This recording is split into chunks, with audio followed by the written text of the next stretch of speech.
latest ALTA Insights webinar.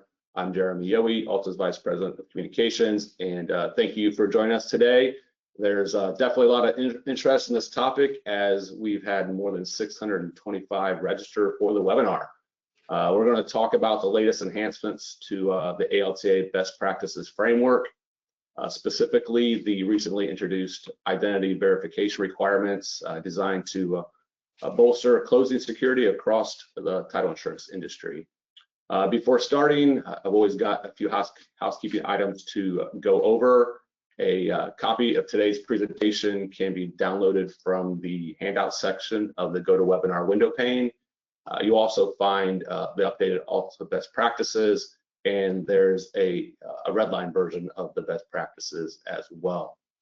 Today's webinar is being recorded. You'll get a link to it. You'll get an email with a link to the recording tomorrow, and you can always access all of ALTA's webinar recordings at alta.org/webinars. If at any time you have a question, submit them in the chat box, and we'll hold some time at the end for Q&A. I do need to thank Old Republic for sponsoring today's webinar. And before introducing today's speakers, we have a short commercial from Old Republic.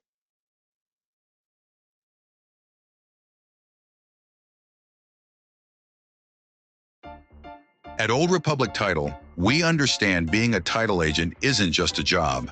It's your opportunity to make an impact.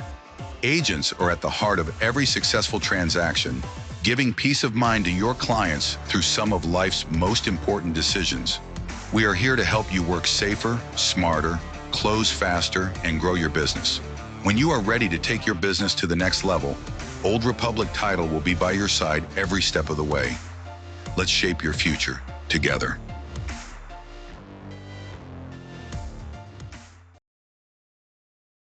All right, thank you for that message, Old Republic. Now, let me introduce today's speakers and make sure the presentation is still showing. There we go. All right. Joining us today is Craig Haskins. Craig is a member of ALTA's Board of Governors, as well as Vice Chair of ALTA's Best Practices Executive Committee and the Work Group. And also joining us is Sherry Hippenbecker. Sherry is General Counsel for Knightberry Title. Sherry also is a member of ALTA's Best Practices Executive Committee and the Work Group. Craig, before turning the presentation over to you, we wanted to do a quick poll question to see if anyone has already implemented the best practices. Well, 4.2. So take a few minutes, let us know if you've implemented them, yes, no, or not yet, but you plan to. We do the Jeopardy sound.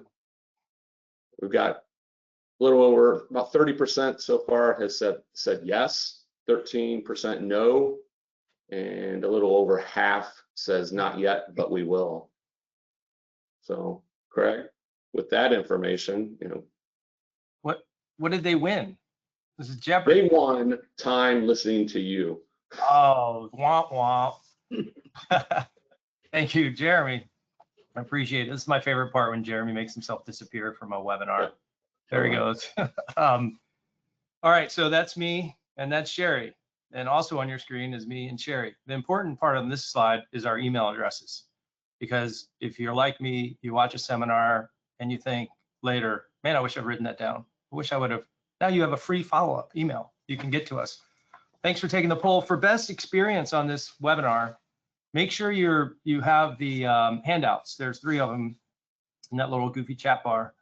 That'll have the presentation you're looking at on the screen. It'll also have the original best practices and the best practice 4.2, which is the gist of this presentation.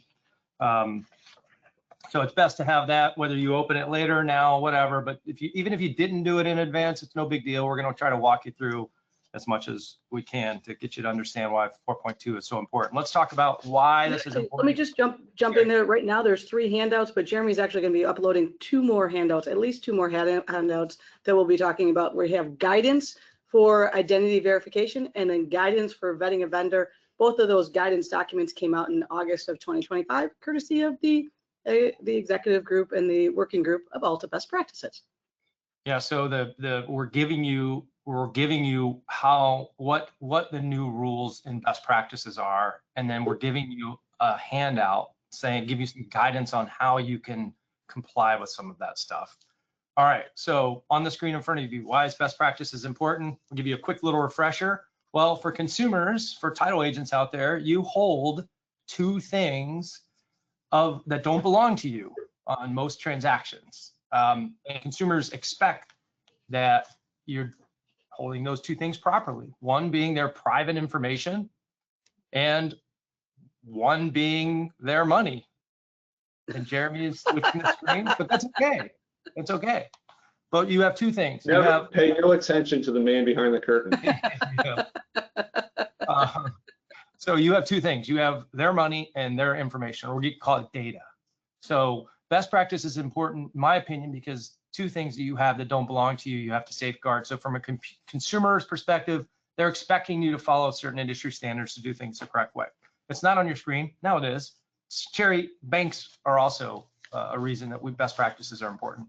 Absolutely. We got NPI from the banks, and we also have money from the banks. But more importantly, the banks need to make certain that they're working and aligning themselves with other industry experts that follow the guidelines. The banks under the Dodd-Frank, that was the word I had to say, Dodd-Frank, have a requirement to vet their vendors.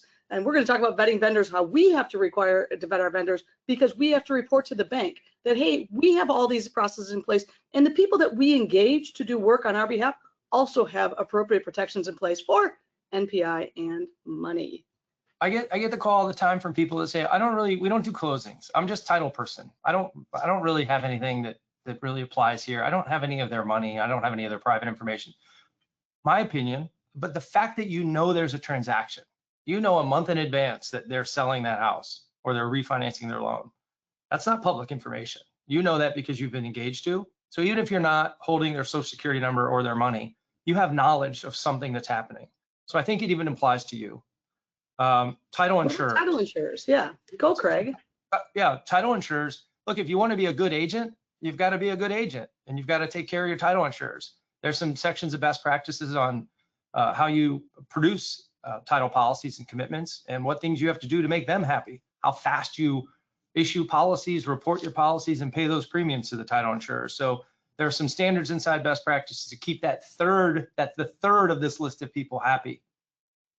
We also have real estate professionals, and I look at this one and look at it as a marketing tool, where you as a title agent can distinguish yourself in the market and go, look at these real estate professionals, realtors, attorneys that you work with, that says our company not only knows best practices, it implements best practices. We go out and we actually teach about best practices so we can all work together to be better for, at the end of the day, the consumer, the seller, and the buyer. They're relying upon our profession to do a good job, keep their money safe, keep their NPI safe, and all the other things that we'll talk about. And if you listen to Sherry say, look, you should go to real estate professionals and say, I am best practice compliant. This is why you're using me. That's a marketing ploy. Even if you say, I don't want to do that. I don't put best practices on my website, on my email. I don't really, and all you do as an agency owner or a manager are use this as free advice to make your company great. Fine with me. Fine with me. So maybe you do it all. Maybe you just say, I like listening to these seminars because I pick up a couple things, I run back to my agency, and we're going to make things better. But these are the 4 or 5 stakeholders and why best practices are so important. And again, this seminar is free. So if you get 3 nuggets of information, I think that's pretty darn good. Let's see if we can get 3 nuggets of information, Craig. What do you say? All right. I love it. All right, Jeremy, next slide. Okay, let's quickly review. Just for those new folks on there, Jeremy said like 650 people registered for this, and there's more than one person typically huddled around a login to watch these things. So I'm just going to say the thousands of you watching this, let's give some of you and that's what I'm going to put on my LinkedIn profile, that I host thousands of people. Anyway, let's go through just a quick basic review of the 7 best pillars of best practices. Now, one is licensing. Are you licensed and appointed by your underwriter to do business in that particular state or that particular market? Are you licensed to do that particular product? So whatever you have to do in your market, do you have that? Pretty simple, right? If you can't get past pillar 1, stop. You got pillar 1 should be the easy one. So that's licensing. Pillar 2 your escrow account, your other people's money. You down with OPM? Other people, yeah. Other people's money. How are you protecting that? Coming in, going out while you're holding it?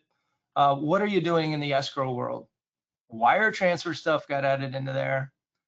Boy, remember when we never even thought about a wire transfer years ago, and now it's like crazy, scary things happening in wire transfer. So do you have procedures to keep people's money handy and safe and secure?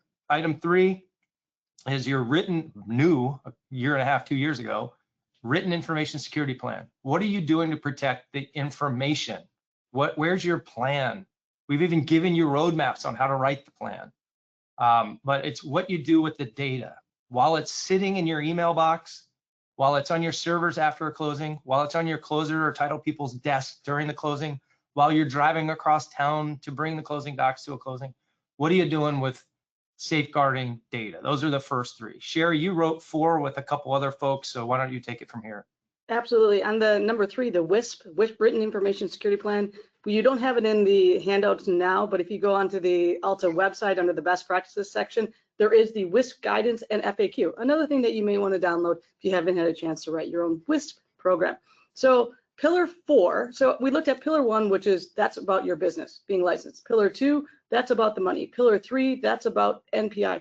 Pillar 4 is going back to the other slide. This is how you market yourself. This is it's talking about what is a good closing experience and taking the steps through the closing experience to make certain that you're having good communications with all the parties that are involved, keeping the information safe, making sure we're going to talk about the new identity fraud prevention program. But essentially, at the end of the day, how are you protecting that buyer that you're going to be insuring at the end of the day?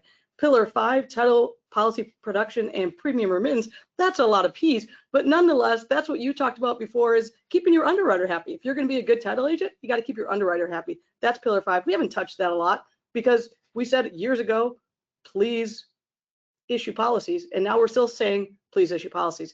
Pillar 6, maintaining insurance coverage. Haven't made a ton of changes there, except for, I don't know, when we started best practices in 2013 or something, Craig, was there cyber insurance available at the time? I don't remember even knowing what cyber insurance was in 2011 or 12. So yeah, it's all in there now, but not something that we adjust often, but as new threats come out and new coverages for threats come out, then those are things that we consider for pillar 6. And pillar 6 is really protecting your business. At the end of the day, if you have a wire fraud, if you are socially engineered, do you have social engineering coverage at all? If you have a title claim, do you have E&O coverage, or are you going to take it all out of your own pocket? So that's a protect your business is pillar 6. What about pillar 7? Pillar 7, the lost pillar. the pillar that was so important for a couple years as lenders said, title agent, we want you to keep a list of all of the consumer complaints and what you're doing to fix that complaint, how long it took you to fix that complaint, and what you're going to do to prevent that next complaint. And for a couple of years, it was really sexy. Lenders kept asking our company. Sherry and I both work for the same company called Nightberry Title. Lenders would ask us all the time for our consumer complaint. I don't know. It may have been 10 years since the lenders asked me for. We still we still keep a complaint log. Maybe we're not as diligent as my cookies were cold at the closing. Write it down. We need some complaints. But pillar 7, the lost pillar. Consumer complaints, you still have to comply with it. Lenders still care about it. It's just not as on the forefront of lenders' due diligence as they vet agents anymore. And maybe we'll reshape pillar 7 in the future. Spoiler alert. But Sherry, why when you're looking at these 7 and you're thinking about, man, how am I going to do all this? Like, how did you do it? How did we do it? Or what would be a good idea for agents to kind of, it's a lot of work. It's a lot of work. So we have all of these pillars, we have all these guidance, and then we have over on the right-hand side of your screen, there's an assessment process, which is a great little tool. What you can do is look at the pillar, and it kind of dives deep of how do you take what is a standard and put it into day-to-day practical applications. For Nightberry, because that's the company that we work with, we have a team of people. We identified for pillar 1, who's going to be in charge of licensing and making sure that all of our different staff people are licensed in addition to our business. We looked at our escrow controls. Who's our compliance person that's going to talk to the banks and make certain that we have positive pay payee. We have Rhino, well, not a plug for a particular company, but we have escrow reconciliation. We went to each one of these pillars and identified kind of a lead person that could do it. we are a little bit bigger of a company, so we do have different lead people on each one of these pillars or the concepts that we're building. It's going to be, it's hard for smaller agencies that have, you know, a couple people that are going to take on all these roles.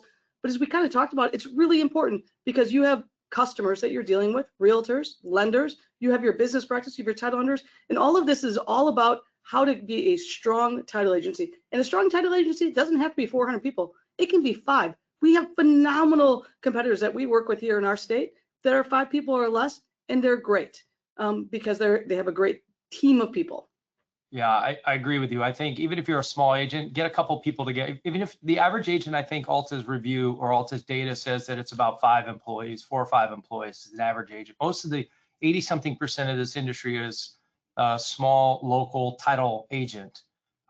Get 2 of you. You know, you handle pillar 5 and I'll handle 2, and we'll get together and with a checklist that ALTA has provided you on how to make sure you're compliant. It's not impossible. It's not hard at all. It's a lot of work, but if you divide and conquer, that's the best way to do it. Sherry, I've got a number for you as Jeremy switches slides. I got this number this morning, 16,931 agents in the United States, 16,931 agents. There are 650 of them signed up for this. The rest of them probably know it all. But you 600 that have signed up and are watching this, cream of the crop. Be ahead of everyone else. Be the best protected title company. Safeguard all that information. Now, and I think another thing kind of on this slide right here, it talks about looking at it annually. You know, when you said, how do I take all these chunks of information, breaking it down, find your lead person on pillar 1, 2, 3, 4, 5, 6, and most importantly 7, the consumer complaints, most important one. If you haven't done this already and broken down those chunks, do that, and then do it sit down once a week with a team that says, okay, now we're going to tackle this one, and then at least annually relook at it. Especially right now that we're modifying best practices annually, that's a great time to be able to say, okay, let me go check and make sure I'm still compliant with all the stuff I've said I've been doing for years, and let me add this other additional chunk that we're going to be talking about today.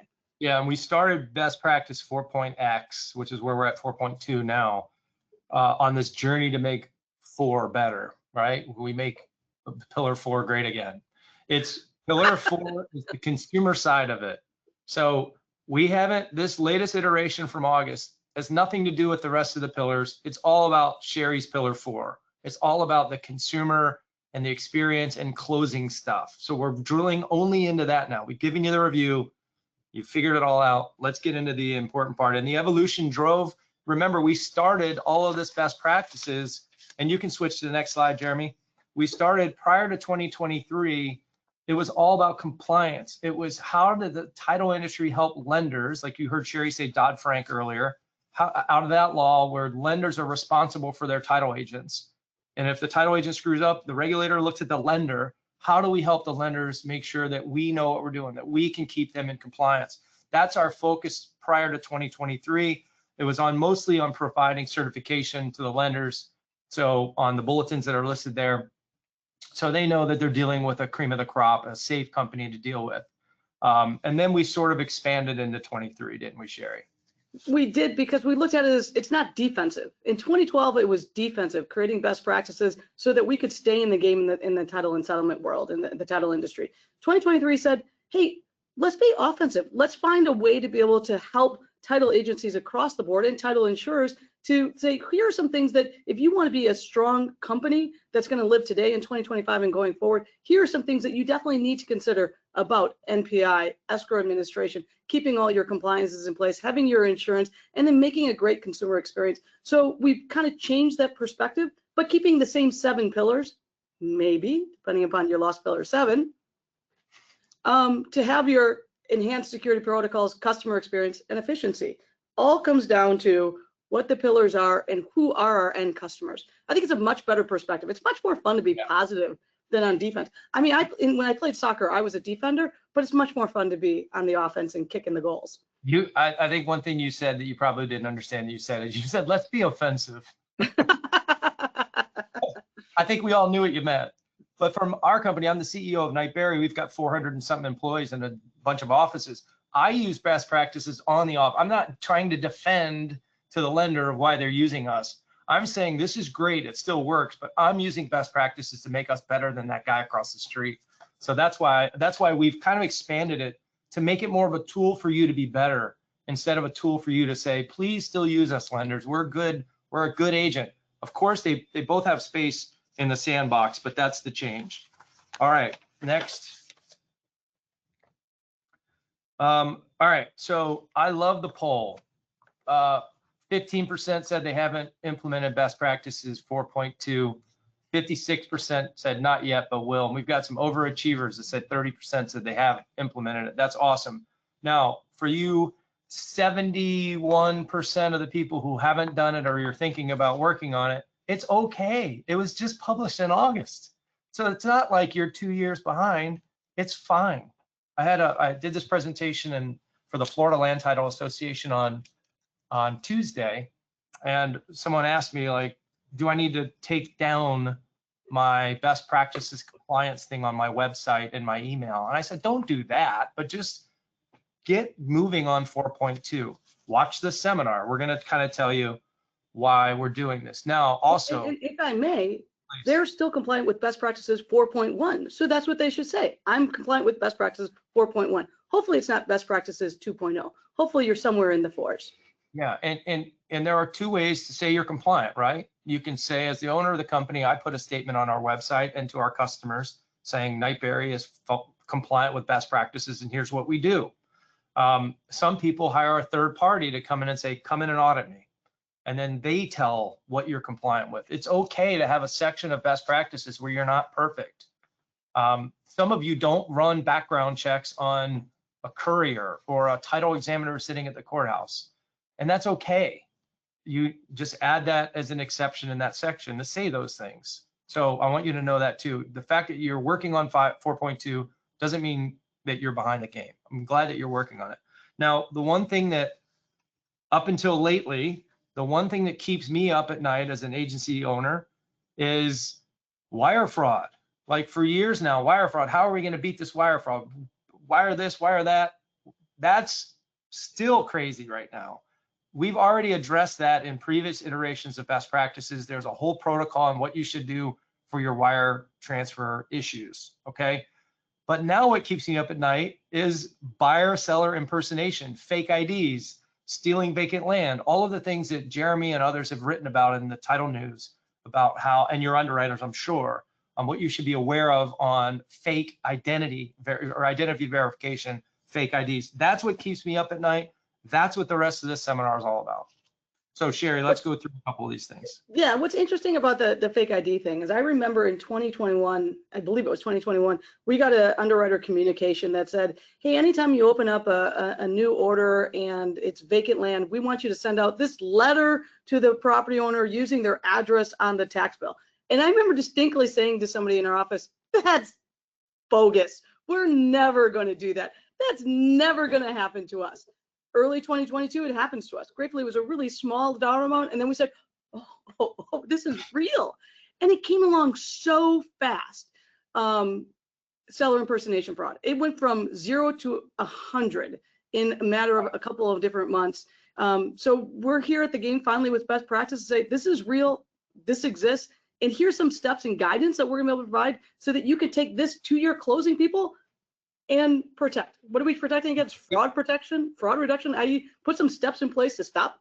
You're about to say something. I want to know what you want to say. I was gonna say, it seems like it's easy to steal vacant land if you don't have to ever appear anywhere. You don't have to meet a realtor. You don't have to walk through a property. You don't have to move furniture out of a home.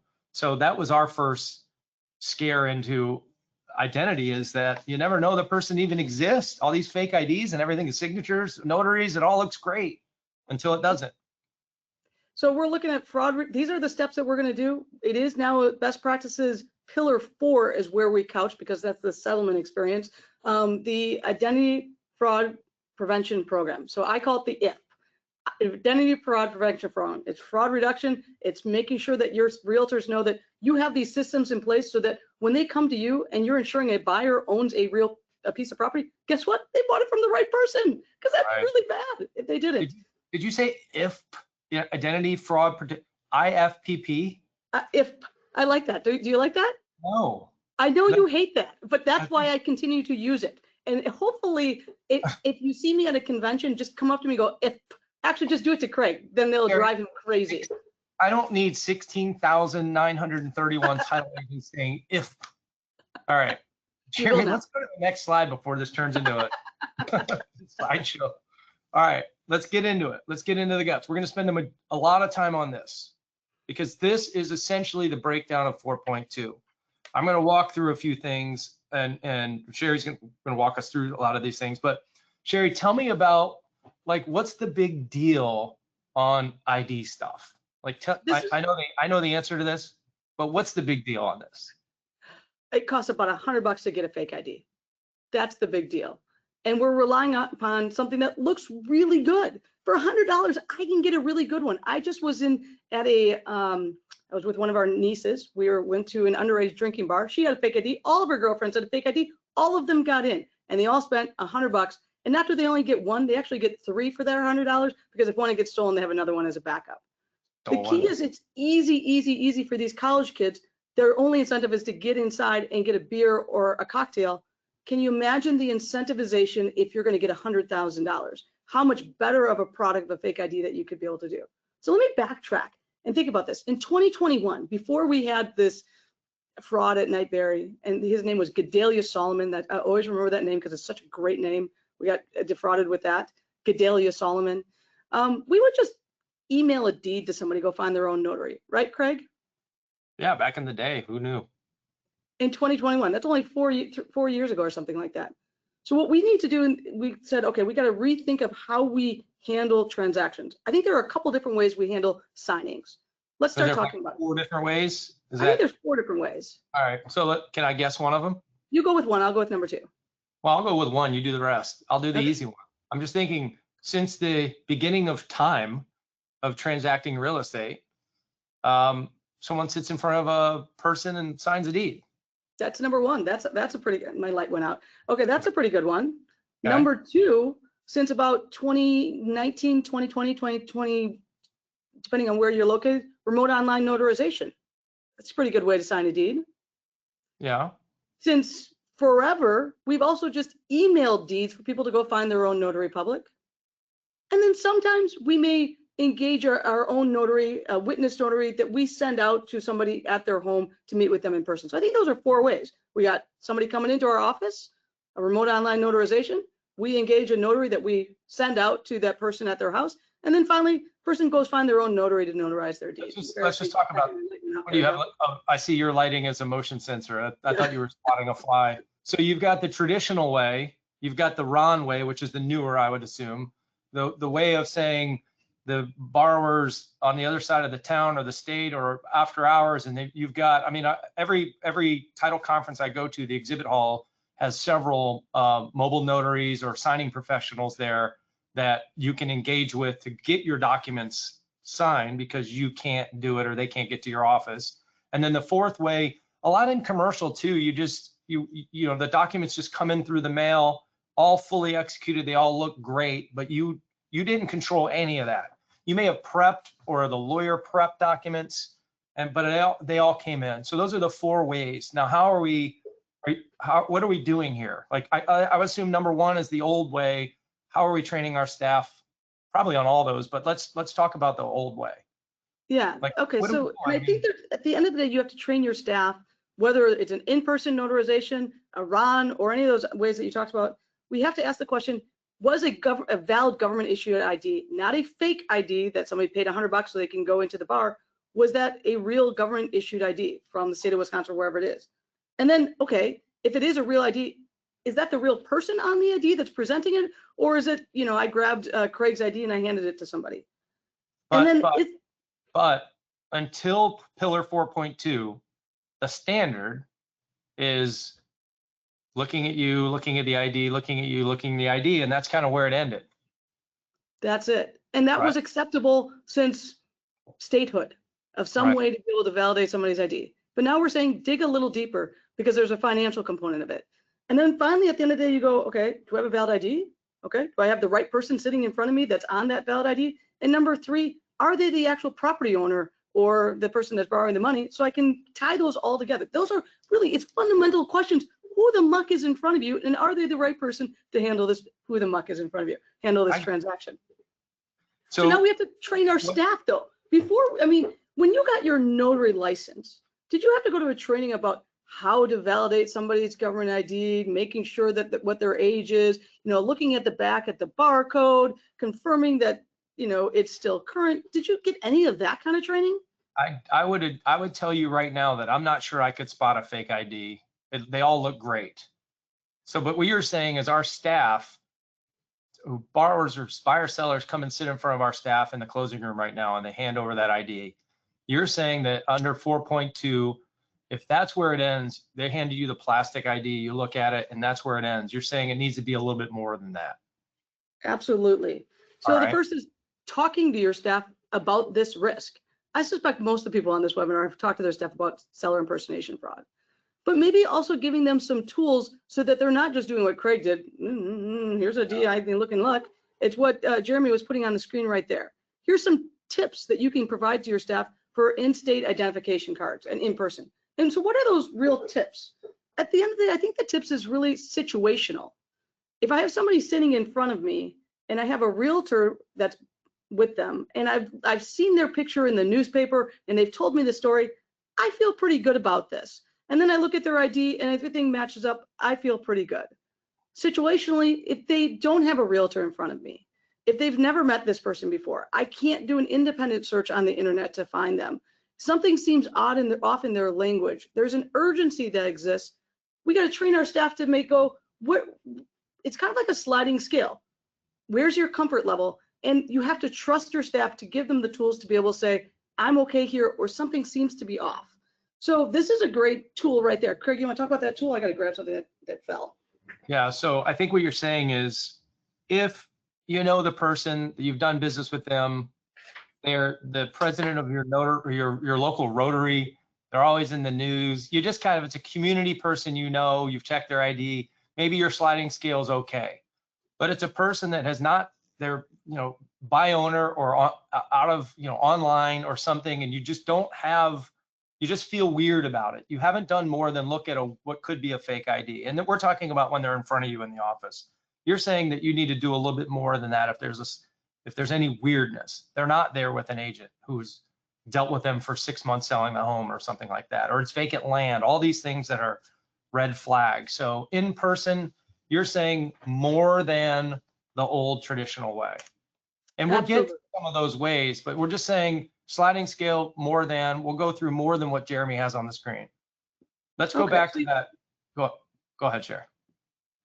I think that's pretty straightforward. Again, in my mind, it's a gut. It's a gut feeling. It's talking to your staff and maybe sitting down with the staff and saying, as to your state ID, here's some things that you should kind of be aware of. Good look up. Is it a vertical or is it horizontal? Is there a holograph? Get some familiarization with your local state ID. But I think the in-person is much more a situational issue. Let's talk about signing professional control the selection of the signing professional. So this is the case. You have that in-person, you're giving your in-person staff some ideas about when to be cautious, when to do some extra investigation, when to do some internet, maybe go into some documents. Maybe you want to do some technological advancement where you're not just looking at it, but you're scanning in the ID using some sort of technology that has a relationship with ALTA. There's a number of different technology. Craig, are we allowed to say who the technology providers are in this space? Just say no. Just they're listed somewhere on the ALTA's website, I'm sure, under the trusted providers. So what if and I like Ron. For the next thing, let's talk about Ron. I want to get back to the second one. The first one was in person, which I agree. There's a sliding scale. You've got to have some written plan for what you do to validate the person in front of you. The second one, I want to hone in on that for a second, is the borrower, the seller, the buyer, they're not available to come to the office, but they'd like someone to come to them, or they're on vacation in Disney World and you're going to send your local, your notary provider, one of those vendors that we've talked about. You want to engage them and say, here are the documents I need signed. Go through that route. Is there any special care I as an agent need to do when picking a remote signing professional? Or should I just assume that they're doing more on that sliding scale than just looking at the plastic ID? I don't think you can assume, because there's a huge difference between you and that mobile notary or that remote notary. Okay. You know what that thing is? Mm-mm. You're the title insurance agency. You're issuing a title insurance policy. If there's a mistake that's made by that mobile notary, that they are presented with a fake ID, that's a really good looking fake ID and it all looks good, but it is fake, do they have the liability under the policy? No, we do. So I think we have to do a little bit higher, because we can't go back and go, you got fooled, when it was a really good fake ID. And even if you have a contractual right, do they have the insurance for that to be able to cover it? Do they have that type of risk? You're sitting there with your title insurer. You have an obligation to with your title insurer to say, I'm making certain that the right people are signing that document so we can ensure that transaction. So you got to do some more stuff. Can I tell you what we do at Knightberry? Sure. So we use one of those companies, those vendor compliance companies that is listed on the ALTA website. And before we engage that mobile notary to go out, we use the technology that's available by sending the link over to the person saying, I'm Craig and I'm going to be signing remotely or with a mobile notary. I want to be able to confirm that. I don't want you just to take a picture of your ID and email it to me. I want you to go through those extra layers of steps where you're going to go in through a portal. You're going to take a picture of the front and the back side of your ID. There's going to be some checking on that backside to make sure it's a valid government issued ID. There's going to be some, you're going to take a picture of yourself so that there's a testing from a bio standpoint. Are you the right person on that ID? And then there's also in the background, there's checking on situational stuff. Are you responding to this in the state of Florida because you're down at Disney World or Disneyland? I can't remember which was in Florida. Or, okay. Or is your cell phone maybe in Zimbabwe or another country, which is going to raise a red flag? So there's all those different tools. So even before we engage that mobile notary, we want to make sure we're working with the right person. And when we get a fail, we're not going to send out that mobile notary. And you do that now before, weeks, months, days in advance of even deploying the mobile notary, who might also who will do their own version of the identity check. But what you're saying is you do that ahead of time to just kill it now versus waiting another 2 weeks to find out from the mobile notary that there was a bad ID or it didn't pass muster or something like that. Absolutely, because Now I know we have an independent obligation versus the mobile notary. We were issuing that policy. We got to be comfortable. Let me transition to the harder one, the one where you've done all the work to run up for the closing, but the person can't be there. You've emailed them the documents, and they said, I'll use my paralegal or I'll use my notary at the local bank or library, and I'll just FedEx them to your office. So now your closer's sitting there, everything is in front of them, perfect. They didn't have anything to do. They didn't pick the notary. It's not your staff. The buyer, seller, consumer, borrower, whoever it is, did their own. Send it to us. It looks really, really good. What are you saying in 4.2 about those types of transactions that you didn't have anything to do with, yet you're looking at it and you're about to close or record? What are we doing with those documents? Well, on 4.2 best practices, it says the company receives a document that was notarized by a buyer, borrower, seller, selected signing professional of their choosing. Treat the document as being at risk for fraud, period. It doesn't go beyond that. It says treat it as fraud. You're looking at that, you go, you have to now somehow independently confirm that was the right person that signed. Now, how do you do that? Again, it's a sliding scale and situational. Now, is it possible you've worked with this company before? Maybe it's an attorney that did the notarization and you have absolute comfort that that attorney is on the hook as well. Okay, there you go. Another way I was thinking about, we talked about this earlier today, Craig, is let's say you have that it comes in and you're being asked to wire the funds out. Okay, another way to be able to validate that you're dealing with the right person, let's look at those wire transfer instructions. If Craig Haskins has signed this deed remotely with a notary of your choosing, okay, I want your wire transfer instructions. I want to be able to check your bank account and make sure it's not a new bank account. No, it's been a long existing bank account under the name of Craig Haskins. Okay, there's some consistency here. But if you opened up this bank account 2 months ago, and even if it's under the name Craig Haskins, I'm not going to trust you. If you opened up that bank account 12 years ago under Craig Haskins, I'm getting a better comfort level. So I'm building a layer of approaches of looking at things, but maybe it's a different way of looking at it. Ideally, you say no to people. I don't want you to select your own notary public. Maybe we want to talk about that. Well, here's what I'm scared of. I'm scared that all the documents are on my closing table, buyer sitting there, realtor, customer who hired us is sitting there. lawyers are sitting there. The party who had the notary on their own is not sitting there. They couldn't be there. And I'm going to tell the rest of the audience that I'm flagging this for a potential fraud and I need to do a little more work. Now, how do you tell a realtor that, or a customer who's saying you're holding up the closing for this? I don't ever have my closings in this situation from the guy down the street.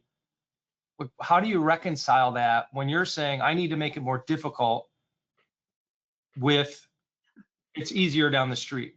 It's so, I mean, it is a hard thing to talk about, but I think what we have to do is talk about the risk of fraud with all those parties involved. That if I don't validate and I just go ahead and accept this deed as signed and it becomes fraud, what's the bad thing that would happen? What are some bad things if we accept a fraudulent deed?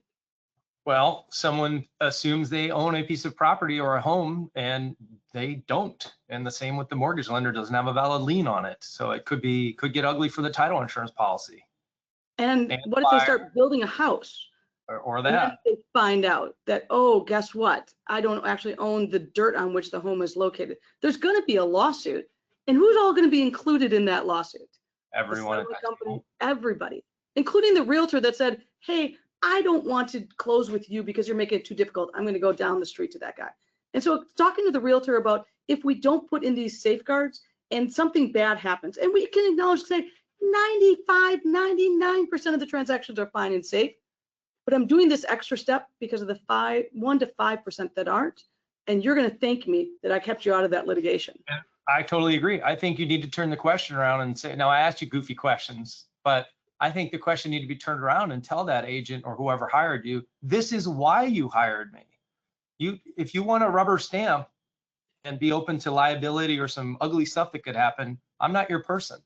But you hired me to make sure everything is perfect. The data, the money, the transaction, the docs. By the way, back to the original slide earlier, don't change it, but your underwriter will be happier you're doing this. Your agency will be happy. Consumers, the banks, everyone involved, your reputation. Because when an article is written about someone who thought they moved in the American dream, it'll have your agency's name in there as the person who closed it. So let's avoid all of that and say, look, this is weird. I got all the documents a minute ago from FedEx. I don't know who any of these notaries are. I don't know the seller or whoever signed this. I just need a little bit of time. This is why you hired me. It's not going to take forever. Sherry's giving you the greatest sliding scale of things, you know, to vet, to make sure that document was executed perfectly. And I think that's one thing that best practice 4.2 has a little flexibility in it to allow you to have your own sliding scale. Doing nothing is no longer an option. All right, so did we do all four? We didn't do Ron, but what about Ron? Well, I love Ron, and here's why. Because it does our validation.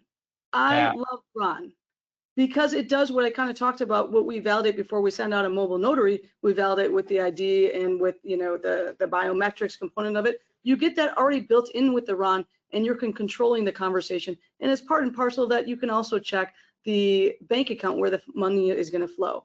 I love Ron because it's a layered up. It's the technology as well as the sliding scale. We've already talked about it. Love Ron. But did I say that again? I love Ron. I know you do. In all four of those scenarios, Sherry, you're the general counsel of a pretty large title agency. I'm the CEO, and I'm also the president-elect of ALTA. So you and I are different.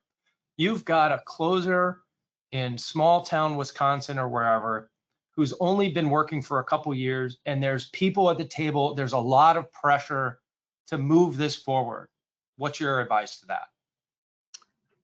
My advice is to, and that's kind of number 6, fraud response protocols. It's empowering your staff to be able to say no. I want that closer to still look really good for the people at the closing table. I want that closer to know who they can reach out to within their own company that says, let me help you out, answer those questions while the closer is going to do this additional validating, vetting. Let me talk to you folks about why this is really important that we're doing this. I mean, we have a team of people at our leadership team that answers. We've given, and very quickly I'll show you, we have a flow chart that we've given to our staff about the higher risk protocols, what your sliding scale is, how do you vet, when do you utilize technology to be able to verify, and that if you have a pause and you're not comfortable, bring it to your leadership team who can step in and help out. So we do these almost tabletop discussions about when somebody feels uncomfortable. And I want to empower our staff to be able to say no. And we like people to say no. I mean, I love to say yes to a transaction, but we want to say, if you feel uncomfortable, you can say no. And then we highlight them throughout our company when they say no and they caught something, even if they didn't catch something, that they did a nice job because they understood what the risks that are involved, because they're substantial. Is it fair to say that your advice would be, if you're in a sticky situation where there's a potential for fraud and you're under some pressure, the best advice is just to stop, pause, think it through.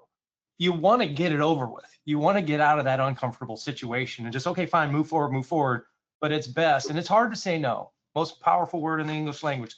Let's plow through a few more of these slides and see if we've got some questions on that. But that's the gist. I want you to get to some of the other stuff, Jerry, some of the identification methods, but go ahead and guide Jeremy through where you'd like to go next. So if you go back to the other slide, just quickly also on the fraud response, on the protocol at the end, that was number 6. Not only do you want to talk to your closers about, number 1, if you have to say no or halt, pause, slow down, I need to do additional validation.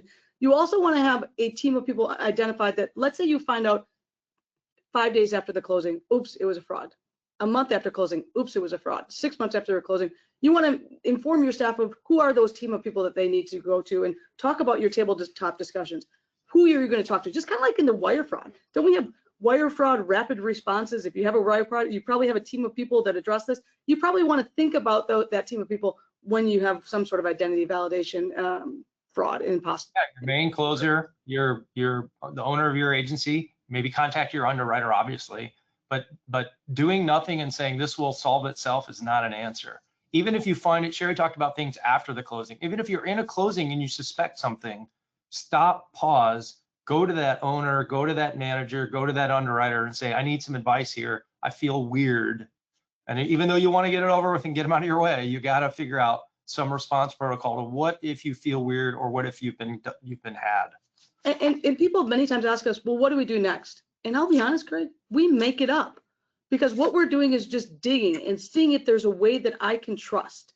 I don't stop at this layer. I keep digging down, doing your internet search, talking to people, sending out those letters to the property owner based on the tax bill. We're looking at the bank account. We just keep digging and see if we can build enough information that we go, okay, I can move forward. All right, let's go to the next slide. Go to the next slide quickly. I think we covered most of what we wanted to cover, but I want you to do a couple more, whatever you need to get to. And then Jeremy, at some point, indicate in the chat to me if we've got questions. Otherwise, we'll handle a couple more things and get us to the top of the hour. This is the exact language that was added to Best Practices 4.2. It's in Pillar 4. It's the Identity Fraud Prevention Program. Say it with me, Craig. If he's never going to do it someday. And this is the language that says, talk about training your staff. Think about selecting the notary. Think about how you're going to be able to validate IDs both in person and if you have a remote notary. And then number 5, if you get that old deed in the mail that was mailed to you and somebody selected their own notary, okay, you got to treat that as fraud. And then also number 6, finally, create those protocols. Think about what happens if you think there's going to be a fraud. How do you empower your staff to be able to say the word no, or at least pause? So that's 4.2. Those are the exact words in the new best practices 4.2 that we covered earlier along the way. All right, I'm going to take a deep breath and here we go. Let's talk about identification methods and then wait to hear if Jeremy's got any questions in the chat. Right there, this is directly out of the guidance that is included as part of your handouts. It's also on the ALTA website in the best practices section, and it's called, actually, let me look here, Identity Verification Guidance. And we have 5 different ideas of areas where you're going to look at identity verification. You're going to verify the government ID provided by the signer. Well, how do you do that? How do you do it if you just are physically looking at it, look down, look up, look it down, or are you going to use some sort of technology that's going to be able to read the barcode on the back? You have to use some terminology on that. You have database verification of personal information provided by the signer. All right, what is that? Well, think about it. Do you have a social security number, Craig? Sure. I could probably go out to a database and validate that whatever social security number that you provided is in fact your social security number. I think that's helpful, not controlling though, because the fraudsters have your social security number, Craig. There's no question about that. You have number 3, I think is a pretty good one. Personal contacts and references received from the signer. I mean, do you have your realtor sitting in front of you saying, yeah, I walked through, the person walked into the house, I walked through the house, there was a picture of this person with their kids. That's pretty darn good. I feel great about that one. Think that's your sliding scale. Biometrics is number 4. You can use technology on the biometrics that's going to be able to look at that government issued ID, then look at the actual person. That's There's the going to be selfie with some of the software vendors that have the verification. That's got it. And then use of open source personal information. That's just Googling people and going on their Facebook page, but getting ideas that way. And again, we have the guidance that we have. It's, I don't know, 6 or 7 pages, and thinks about different ideas, both using tech and non-tech solutions, of have that sliding scale of where's your comfort level that you have the right person in front of you. And then right here are the general recommendations. This is the biggest thing. Use the layer approach. Don't rely on just one thing. Don't rely just on that realtor. Do something else. Don't rely just on that Facebook page, hounding people. Do something else and start making certain that you're talking to your employee training. And number 5, escalation procedures. Empower your staff to be able to say the word no, give them the next steps, and then who is going to step in and help and be able to get you to a comfort level, either that says, yes, this is great, go with the transaction, or we got to pause because nobody sitting at that closing table, especially that buyer, wants to have a bogus deed. Fantastic. Jeremy, we might have some time to hit this slide if there isn't a question out there. It's hard for me to tell on the chat, so maybe you can pop your little camera back on and we can figure out what direction you want us to take next. But I think we covered everything we wanted to on 4.2. Okay. Yeah, we do have a few questions. A couple of them, oh man, now they're popping in because we've mentioned questions. Where to go? They had a question about, you guys referred to validating a bank account a couple of times. How would you suggest doing so, and how can you verify how long an account has been open? That's usually the technology providers. The technology providers can go in and tell you this is a new bank account, this is not a new bank account. We also have, through some of our banks, verifications that we can have, not just that the bank account is a real account number, as to the name on the account if you have a mismatch on that. So that is not something that you can do on your own. That is something you're gonna have to work with your technology providers on. And all the technology providers you see at all your state LTA, your land title meetings or your ALTA meetings are the ones that are building that for you all.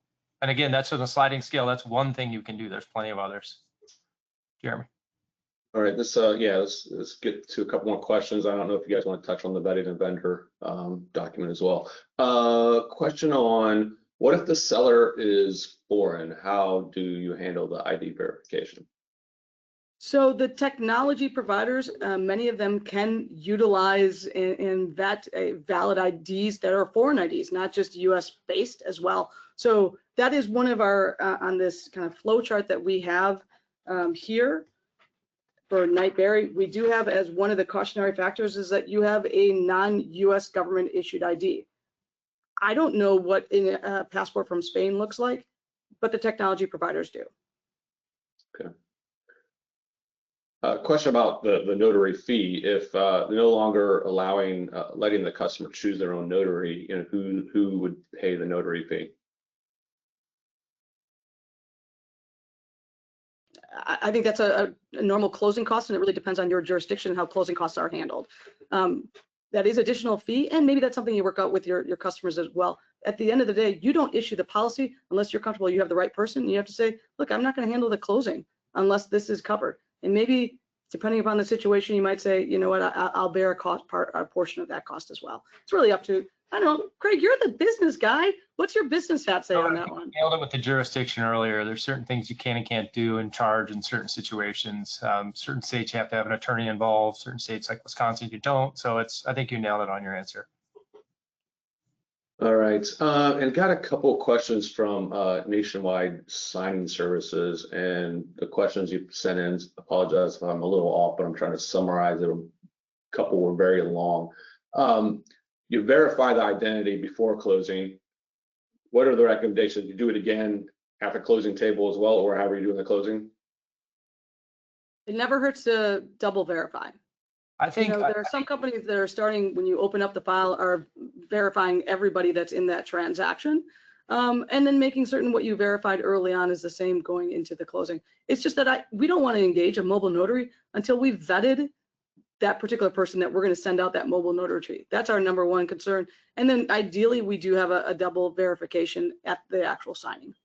Yeah, I kind of like, and when our company is sort of moving to that, where right off the gate, so you get an order on day 1, it's closing on day 40. Why are we waiting till day 39 or 40 to verify that we're dealing with a live real person versus a fraudster? So I like kind of getting the verification electronically done out of the way ahead of time using one of the vendors, and then again down the road. Because if we can catch this as a fake seller on day 1, we've saved a lot of time at the courthouse with the title, all the costs, the payoff fees, the closing, arranging everything to fix something that at the end of the deal that we could have fixed on day 1 or 2. So, and I'm going to go marketing on this too, Craig.